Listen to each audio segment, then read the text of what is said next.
Welcome to my channel. Kids Tunes, please like, share, and subscribe. एक ठंडा प्रदेश,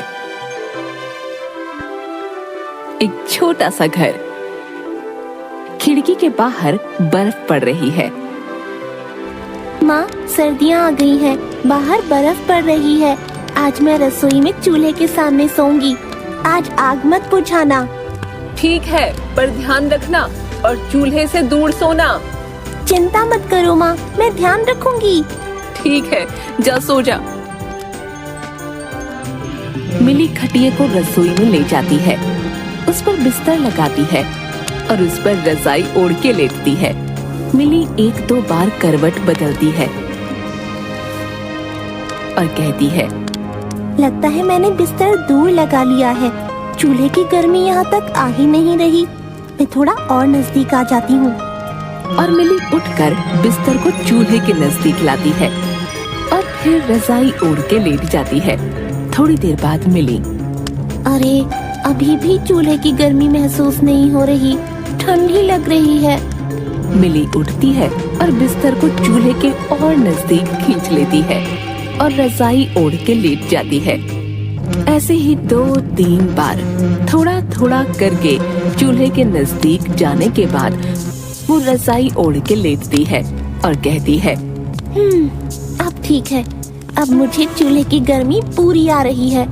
अब मैं आराम से सो सकती हूँ। मिली रजाई ओढ़ के लेटती है और धीरे से गहरी नींद में चली जाती है। मिली की अचानक नींद खुलती है और वो देखती है चारों ओर गर्मी है और छोटे छोटे इंसान जिनके बाल आग के हैं पूरी रसोई में हैं। ये सब देखकर खुशी से चौंक जाती है और चारों तरफ देखती है। एक फायर ड्वार्फ मिली के पास आता है। मिली, हम फायर मिनियंस हैं। हमें तुम्हारी मदद की जरूरत है। क्या तुम हमारी मदद करोगी? मैं तुम्हारी क्या मदद कर सकती हूँ? सिर्फ तुम ही हमारी मदद कर सकती हो, ये हमारे गुरुजी ने कहा है। मैं तुम्हारी मदद करना चाहती हूँ। करना क्या है? तुम हमारे गुरुजी से मिलो, वो तुम्हें सब बता देंगे। तुम हमारे साथ आओ। और मिनियन उसका हाथ पकड़ के चूल्हे की ओर ले जाता है। ये कहाँ ले जा रही हो? मैं जल जाऊंगी। नहीं, ये तो हमारे घर जाने का रास्ता है। तुम मेरा हाथ पकड़ो और आगे बढ़ो। मिली जैसे ही मिनियन का हाथ पकड़ के चूल्हे की तरफ आगे बढ़ती है, चूल्हा एक बड़ा सा आग का दरवाजा बन जाता है और मिली अंदर चली जाती है। वो एक खूबसूरत दुनिया में आती है जहाँ सब कुछ आग से बना है। पेड़ के पत्ते, पौधे, जानवर, नदी भी आग की है। घर भी आग के बने हैं, लेकिन उसे जलन नहीं हो रही, बस मीठी सी गर्मी है। मिनियन मिली को आग से बने एक छोटे से घर में ले जाता है। घर के अंदर फायर मिनियन के गुरुजी आते हैं और कहते हैं, आओ मिली, मैं तुम्हारा इंतजार कर रहा था। मिली गुरुजी को प्रणाम करती है। प्रणाम गुरुजी। आओ, मैं तुम्हें कुछ दिखाता हूँ। गुरुजी उसे अपने कमरे में ले जाते हैं और एक टेबल पर रखा धनुष की ओर इशारा करते हुए कहते हैं, इसे उठाओ। मिली आगे बढ़ के जैसे ही धनुष उठाती है, उससे धनुष आग का बन जाता है और मिली चौंकते हुए गुरुजी की ओर देखती है। वहाँ खड़े फायर मिनियंस भी चौंक जाते हैं। फिर गुरुजी बताते हैं, मिली, तुम वही योद्धा हो जिसका हमें सालों से इंतजार था। अब तुम्हें अपना कर्तव्य निभाना है। मिली धनुष को वापस मेज पर रखती है। धनुष वापस आम लकड़ी का बन जाता है और कहती है, कैसा कर्तव्य गुरुजी? ये जो अग्निपुर तुम्हें दिख रहा है, ये पहले ऐसा नहीं था। हमारी दुनिया में हमें ऐसे छुपके नहीं रहना पड़ता था। हम खुशी से चारों ओर घूमते थे और जिंदगी का मजा लेते थे। फिर यहाँ एक जादूगरनी आई। उसने हमारे राजकुमार से दोस्ती की और उन्हें अपने विश्वास में ले लिया। हमारे राजा रानी को वो पसंद नहीं थी। उन्होंने कई बार राजकुमार को उससे मिलने से मना किया, पर वो नहीं माने। एक दिन जब हम सब लोग जश्न मना रहे थे, तब राजकुमार ने उस जादूगरनी को भी वहां बुला लिया।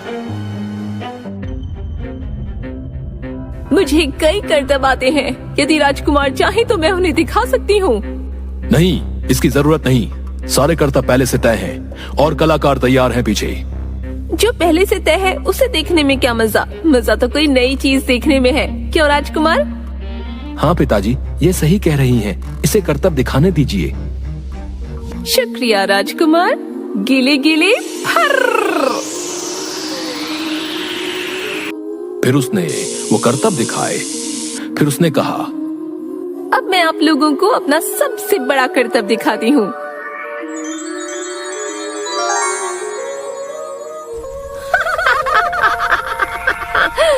आज से मैं यहाँ की रानी हूँ। अगर किसी ने मेरा कहा नहीं माना तो मैं उसे मारूंगी। साथ ही तुम्हारे राजकुमार, राजा और रानी को भी राख बना दूंगी, जिससे इनके वापस आने की तुम्हारी सारी उम्मीद ही खत्म हो जाएगी। तब से कोई उसके खिलाफ कुछ नहीं करता, पर अब तुम आ गई हो, तुम उसे मारोगी। मैं आपकी बात समझ गई गुरुजी, पर मैं उसे कैसे मारूंगी? वो तो इतनी बड़ी जादूगरनी है। इस धनुष से इसका एक भी तीर उसे लग गया तो वो भस्म हो जाएगी।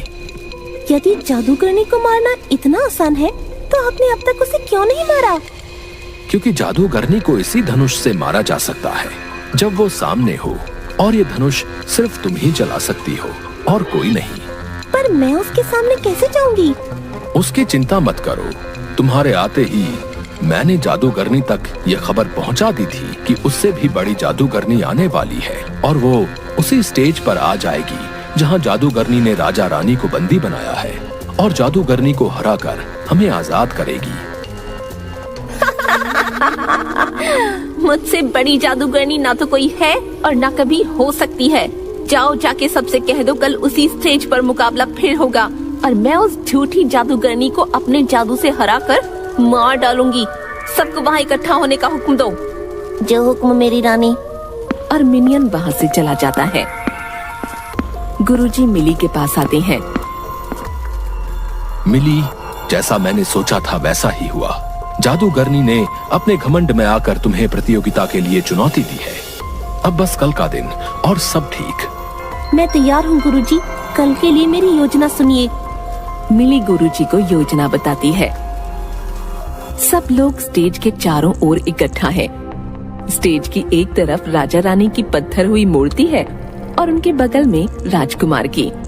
जादूगरनी स्टेज पर आती है। कहाँ है वो झूठी जादूगरनी? आज मैं उसके हर जादू को तोड़ दूंगी। मिली दूर से छलांग लगाकर स्टेज पर आती है।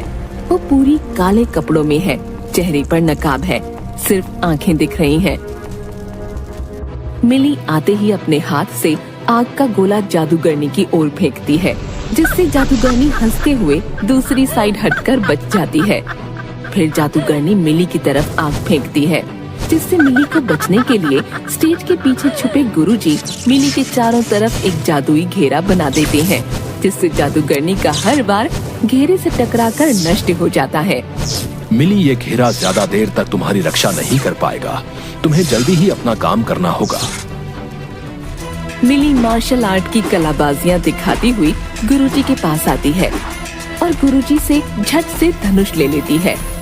मिली के हाथ में अग्नि धनुष देखकर जादूगरनी घबराकर आंखें बड़ी कर लेती है।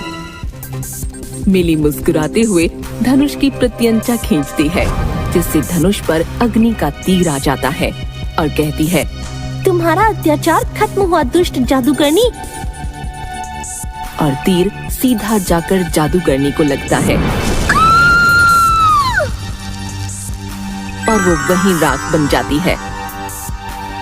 जादूगरनी के राख बनते ही राजा, रानी और राजकुमार तुरंत पत्थर से फायर मिनियन बन जाते हैं और सभी मिनियंस खुशी से मिली के नाम के नारे लगाने लगते हैं। राजा, रानी और राजकुमार गुरुजी से, प्रणाम गुरुजी। आपका बहुत बहुत आभार गुरुजी। आपने हमें उस दुष्ट जादूगरनी के श्राप से मुक्ति दिलाई। ये सब मेरे नहीं बल्कि मिली की वजह से हो पाया है। ये सब इसी ने किया है। शुक्रिया मिली। हमें और हमारे लोगों को उस जादूगरनी से बचाने के लिए। ये तो मेरा फर्ज था। मुझे माफ कर दीजिए माँ पिताजी, मैंने आपकी बात न मानकर जादूगरनी से दोस्ती की और उसे जश्न में बुलाया और हमें इतना सब कुछ सहना पड़ा। हाँ राजकुमार, हमें अपने माता पिता की बात जरूर सुननी चाहिए। अरे माता पिता से याद आया, मेरे माँ पापा मेरे लिए परेशान हो रहे होंगे। मैं कल से गायब हूँ, मुझे अब वापस जाना चाहिए। तुम्हें परेशान होने की जरूरत नहीं मिली। 2 दिन हमारी दुनिया में बीते हैं। तुम्हारे घर पर अभी रात बाकी है और तुम्हारे माँ पापा अभी सो रहे हैं। पर हाँ, इससे पहले कि तुम्हारी माँ की डांट हमें पड़े, तुम्हें वापस जाना चाहिए। मिली, गुरुजी और कुछ फायर मिनियंस मिली की रसोई की उसी आग के दरवाजे पर खड़े हैं जिससे वो आग की दुनिया में गई थी। ये मास्क लो, जब भी तुम्हें हमसे मिलने का मन करे, ये मास्क पहनकर किसी भी आग के दरवाजे से हमारे पास आ जाना। धन्यवाद गुरुजी, और आप लोगों का भी बहुत बहुत शुक्रिया। आप ही मुझे अपनी दुनिया में ले गए थे। शुक्रिया मिली हमारी मदद करने के लिए। ये बताओ, आग का गोला फेंकना तो मैंने सिखाया था, पर तुमने इतनी अच्छी कलाबाजी और तीरंदाजी कब सीखी? गुरुजी, हमारे स्कूल में मार्शल आर्ट सिखाया जाता है, वहीं से सीखा। तब तो सबको मार्शल आर्ट्स सीखना चाहिए। हाँ गुरुजी, सबको सीखना चाहिए। अभी बहुत रात बाकी है, तुम थक गई होगी। जाओ और जाकर सो जाओ, सुबह स्कूल जाना है। सही कहा आपने। प्रणाम गुरुजी। मिली गुरुजी को प्रणाम करती है और अपने बिस्तर पर जाकर लेट जाती है। गुरुजी और बाकी मिनियंस उसे बाय करते हैं और वो बड़ा सा आग का दरवाजा फिर से रसोई का आम चूल्हा बन जाता है। मिली सुबह हड़बड़ा कर उठती है और सोचती है, मैंने जो देखा वो सच था या सपना। तभी उसे अपने बगल में रखा गुरुजी का दिया हुआ मास्क दिखता है और खुशी से उसकी आंखें चमकने लगती हैं।